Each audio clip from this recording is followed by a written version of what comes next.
Equally. She won't let me rest. She wants to walk all the way everywhere. Me too. She's going again. Oh, Baba. There she goes, pulling Mama. Mama Africa, your children are home. So the lawyers are debating right now, and I'm not sure what they're talking about. It's probably asking him why he's not, why he didn't comply. But he's just got that big goofy grin on, acting like, hey, it is fine.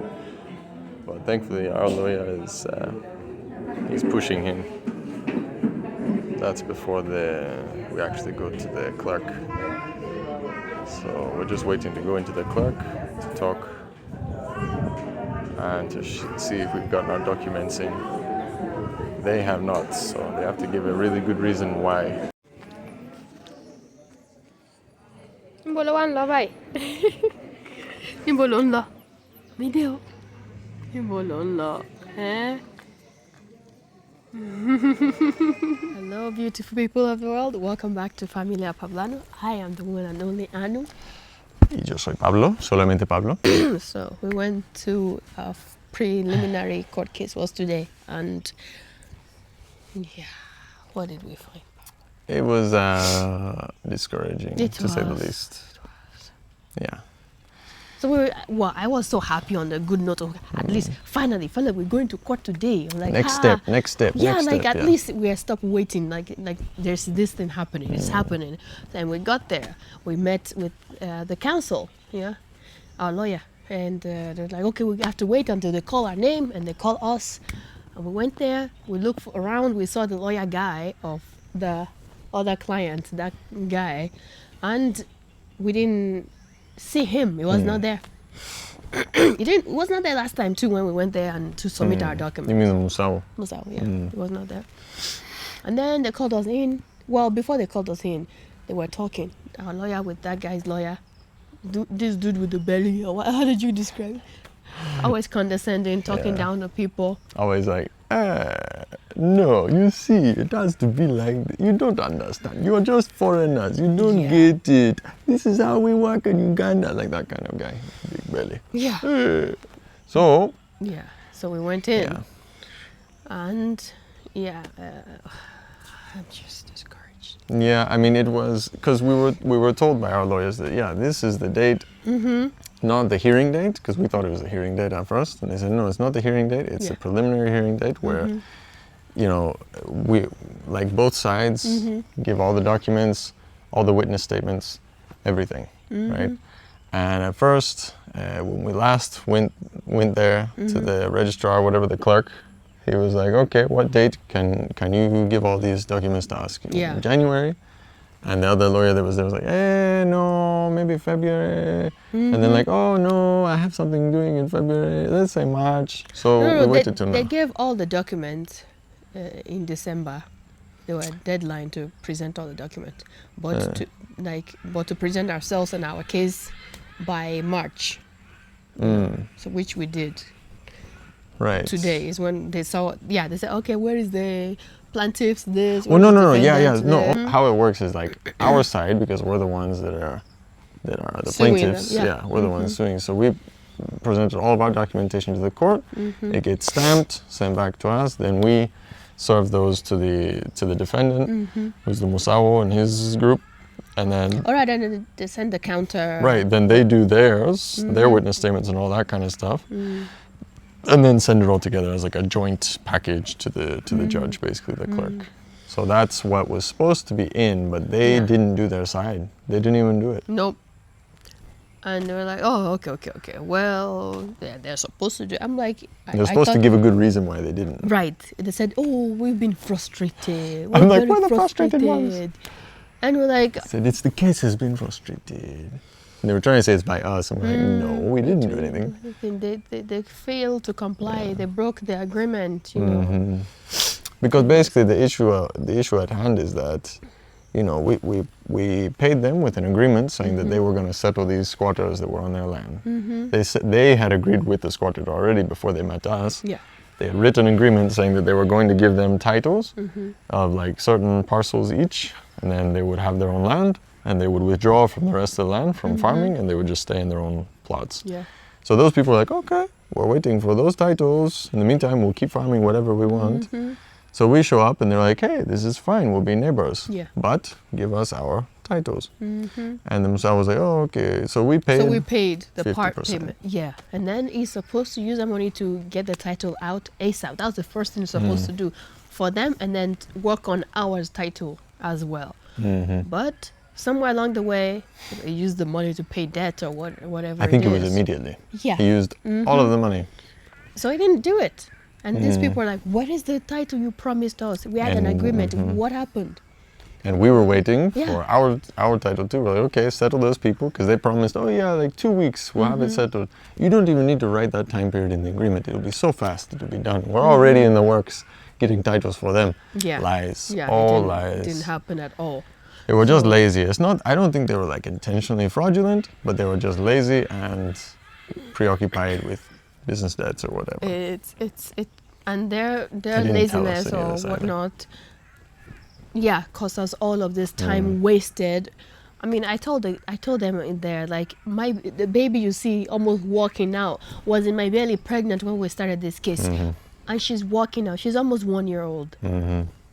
What the heck? This is how long we've been having to wait. And anyways, so they presented so they didn't bring the other side didn't bring the document, or there was one thing they're missing. So Yeah. No, yeah, they didn't bring their witness statements and all that kind of stuff. They didn't do it. They did Like not we do it. we did it by January, whatever. They said like, oh yeah, we couldn't proceed. It's just frustrating. We can't case. proceed because they we said, have why? these third parties And doing they these said, other yeah, cases. the third party are there doing this case, and there are 3 other cases about the squatters. Against Musa. Uh-huh. And then Musawo against them. Right. So there are cases going on already, and this guy said, see, because of that, we should stop this case until that one is finished. And the guy was like, no, it shouldn't.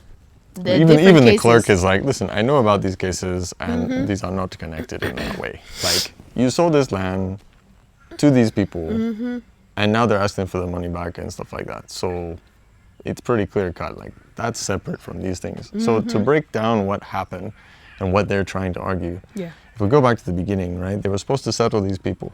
They didn't. They told us they would do it within like 2 weeks, and then they can get our titles out. And even this other scammer that we were talking about, this Huntington guy, he was also trying to do that. And he was trying to tell us, oh yeah, it'll be out really fast. And he was even asking for more money from us. Oh yeah, so it'll cost this much and stuff. And we're like, that was nothing in the agreement about us paying for those titles. We're paying you half. Now you pay for titles, right? You handle all that, then we pay the second half. But they didn't, right? They used the money for other stuff. They did. So then these squatters, seeing us, thinking that there's more money involved and other issues, they start taking advantage. And they're also saying, where are our titles? You said they were going to bring it, and they're not here. So they start thinking, hey, what else can we do? And then some other guys come in and say, hey, we can actually represent you, and we can go against this guy and say, oh, this isn't even your land, this is our land, this is other people's. So that's what they did. They started, after a couple of months of waiting, they started putting these caveats in. They put the caveats in place so they make sure that no one is buying that land to just create chaos. Buy them enough time to be, so that eventually someone will listen to their case. Someone will get frustrated and give them money. Or something like that. So there's lots of kind of crap going on. One of the ones that we didn't know about today was that if you buy land in Uganda, because there's so many issues with buying air, right? Where you go somewhere, you say, oh, you have a title, yeah, you buy it, you take the title, oh, okay. And then you come back to your land the next day to start building whatever, and they're like, someone comes out and says, this is my land, why are you here? Why? And you say, what? Things like that happen where people will sell land to people, and it might have a lot of the documents already done, but then it turns out, no, someone else actually owns it. And that someone else only needs to come forward in court and say, hey, they might have had all this documentation, but they're missing this one piece, and they didn't do their due diligence, and that's the thing. The due diligence is on the buyer.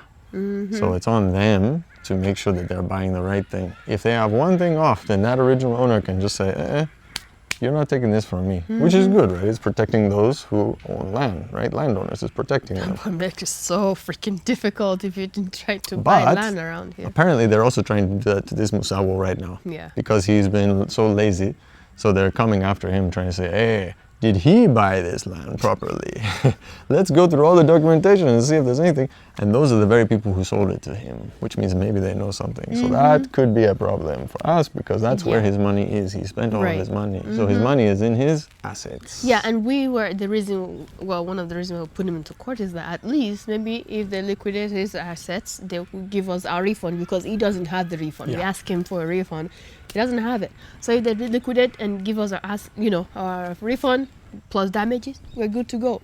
But it's looking like the asset, so-called asset, is being in court, having dealing with the 3 cases already against him. So our case, where is it going to end? How is it going there's to more end? details, definitely. Yeah. So and also as it go, even without all of those issues, which are scary. Yeah. There's just the timeline that we're on. So we went there today, right? And we thought, okay, the documents, we're going to check to see if all the documents are here. These people didn't present them. If they don't have a good excuse, too bad, it's going to court, which is true. And even the clerk kind of agreed and said, okay, these documents, they're going to the judge on this date. Was it next month? End of next month. So they said, okay, they're going to COC, like whether or not you bring your documents is going to the court. So he told the defense, like, make sure you bring your documents by that time if you want to have your defense set up. Then once it goes to there, the judge will look it over and everything, and then he'll say when the court date is. Or at least that's what we're told. That's we'll what see. we're told. Maybe there'll be another meeting where we meet with him and decide on a court date that works for everyone. I don't know. Because I mean, what if there's like meeting after meeting after meeting to finally get a court date? And the judge for the said hearing. that, maybe I'm sick. Let it be 6 months from now. Let it be. We'll see. Who knows? We don't know. We don't know. But let's say. So then we were talking to some lawyers and we're like, okay, what if we win? Then what? Then what? And it's like, well, I thought the court, kind of like in the US, the court would seize their assets and would liquidate them itself by auction or whatever, but it says we have to file a document that will definitely take hold of the assets so that it can then be sold, liquidated. So I think it is us who will file the document. Not the court, it is us who will have to do that. And but then at the same time, we are not able to do that because there's all these cases already pending. Saying, is that really his land? Caveats and stuff. They lock everything, freeze everything. Right, and then that other lawyer is depending on that. See, we can't move forward because there's that case going on, and that's what they're counting on. Yeah. That they will just buy them time, keep dragging it until what? Until infinity and beyond? We don't know. And they're also hoping that we'll give up, is a thing. Yeah, they're hoping. So, because they're like, these are foreigners, they can just go back to their home and do whatever. Like, even though we told them, listen, we are settling here. We're trying to settle. We're trying to start our home and everything. Yeah. We are farmers without a farm. True that. Hey, Anyway, so that is where we stand right now. Now, with this information, it may take a long time. It may take a very long time. Very long time, and it may not even end up being. Even our dear friend Jackie, which we were friends through this YouTube thing, she was saying that when it comes to court case, settlement outside court case is the best preferred method because court case takes a long time. There's some people that have been in court for 7 years now. They've been in, about land. When it comes to land issue, it takes so much time, and we're like, oh gosh, oh gosh. Like, we can't do 7 years. 7 years of fighting something. What? Yeah. So which is mean if this is going on like this, it will be a big. How do you call it? This would be a very big pivot. We'll have to for what looks like is coming. I mean, we're gonna talk with our main lawyer back in Kampala. We'll see get his opinion as well. But this could mean a big pivot for our family. It's good, yeah. It's going to require a big pivot for sure. Yeah. So, Like, what is it going to be? how can we reach the future that we want for our family? Yeah. Yeah. I guess keep following us along on this very tedious journey of ours, guys. It has been very tedious. Very tedious. All because we just want to be self-sustaining. How Yeah. difficult can it be? I mean, we got land within months of arriving here. Right. Thought And that was was good. What? almost 2 years ago. Yeah. Yeah. So, still not much closer Right. to our dream, which has been very frustrating. Very frustrating. It has been. All right. Well, time-consuming. we will. Yeah, we'll keep sharing our updates with you guys. Thank you guys for all of your encouragement and all your words of I suppose encouragement. We appreciate you, all of you that have been liking, sharing, and subscribing. We say thank you. And please, if you're new to our channel, please keep watching. Don't forget to not skip ads. Please, all of you guys, don't skip ads. Keep our video playing even in the background. Just keep it playing. That is helpful to us a lot. And thank you so much. We appreciate you.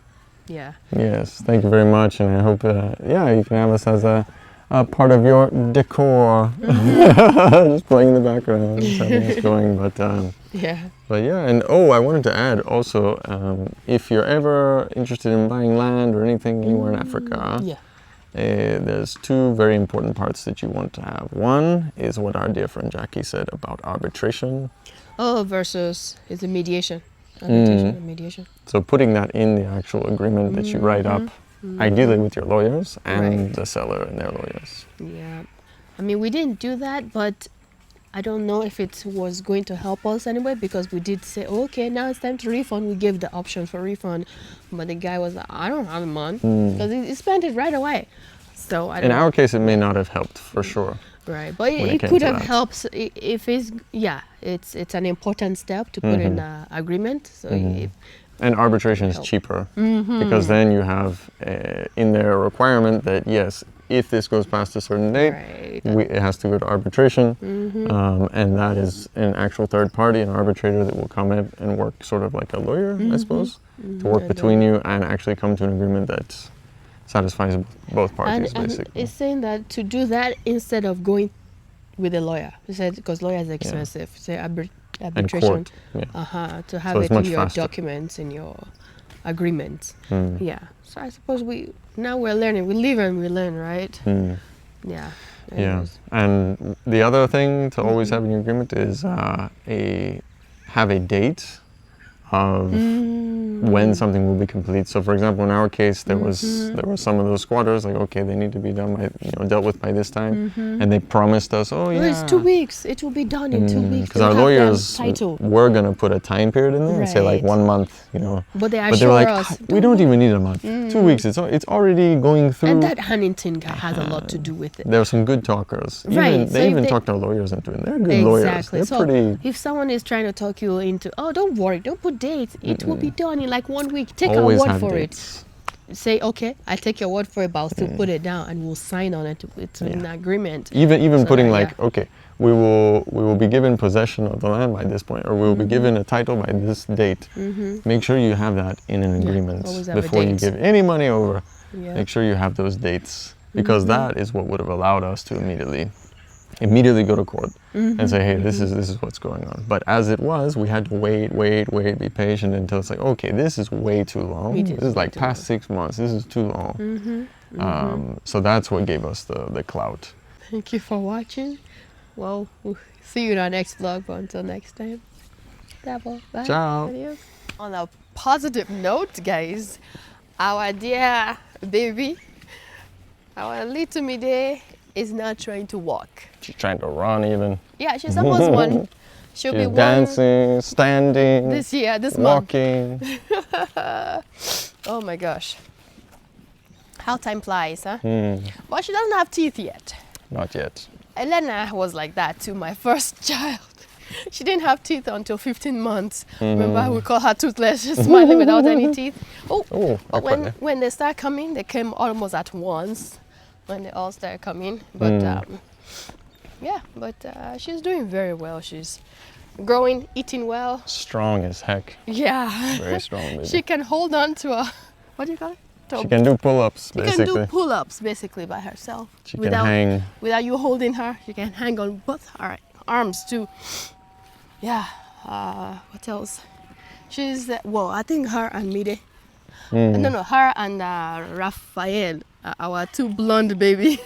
That's true. She's got some red in there, too. Like some blonde, red. Reminds me of her cousins. Blonde highlights, red highlights. Yeah. A rainbow baby, yeah. Just let me show you guys. Midel. Midel.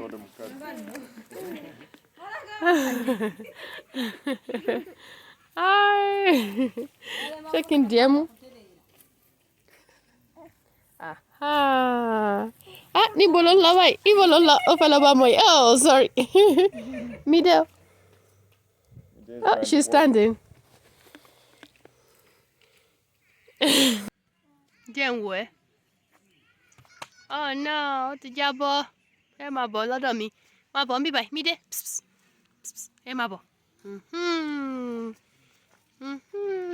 Aha. Dé dìdì.